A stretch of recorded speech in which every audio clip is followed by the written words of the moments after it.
4 गेमी आसा. 4 गेमी म्हटल्यार अंडर 14 गेम आसा, अंडर 16 आसा, अंडर 20 आसा आनी प्रोफेशनल लीग आसा. सोंपें न्हय ही आमकां ह्यो 4 गेम पळोवपाक सोंपें न्हय. तरी आसतना ही आमच्या लोकांच्या आदाराचेर एज अ MLA ते आमचे करतालीं कॉन्स्टिट्युएन्सीन वो करताली गांवांत आमचें कितें जावचें अशें म्हणून आमी हो स्पोर्ट्स आमी लोकांच्या मुखार आमी हो क्लब आमी वावुरता आमचे कडेन जाता ती भाशेन.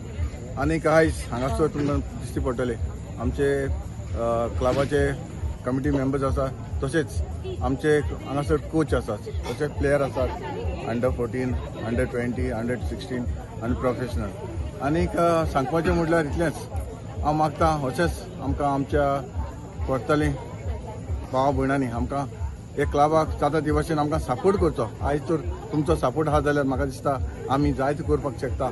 एज MLA तुमकां खबर आसा म्हजे लागीं कितें जाता ते भाशेन स्पोर्ट्सानूय न्हय, तुमकां खबर आसा हांव कल्चरल प्रोग्राम करताय, आमी बाकीचे कितले आमचे जावन आयज हो स्पोर्ट्स क्लब्सान फर्स्ट टायम आतां ऑल गोवा टोर्नामेंट केल्लो आसा.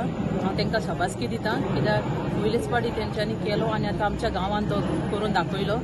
आनी ही भुरगीं आयज खेळ्ळ्या ती यूथ बरी हेवता वुमन फुटसॉल, जायते एफर्ट ती घालता आनी ती सारकी आपले 100% दिवन आयज ती खेळ्ळी आसा. हांवें जायत्यो गेमी बसून पळयल्यो आनी हांव मागता तेंकडे हेज्यांनी फुडें ती बरी खेळची आनी फ्युचराकूय ती आतां गोवा लेवलाचेर खेळ्ळ्या, मागीर ती स्टेट लेवलाचेर पावूं, नॅशनलाक पावूं अशें हांव तांकां मागता तेंचे लागीं. आनी ही आतां खेळ्ळ्या तेच भशेन आनीकूय भुरग्यांनी जॉयन जावचें, युथान प्लस बायलांनी पासून जॉयन जावचें ह्या हेका आनी बरे भशेन तेणी खेळोन आमचे नॅशनलाक पावचें म्हणून. म्हाका थँक्यू म्हणपाक जाय आमच्या सेवेरीन सराक, बिकॉज तेज्या खातीर आमी आयज हांगा खेळपाक पावली, because he is always there to support us and guide us and not forgetting my lovely team, their hard work paid off. It was really good having us here. Like, we had fun, we enjoyed the tournament. It was really nicely organized and everything was proper. Thank you so much for having us here.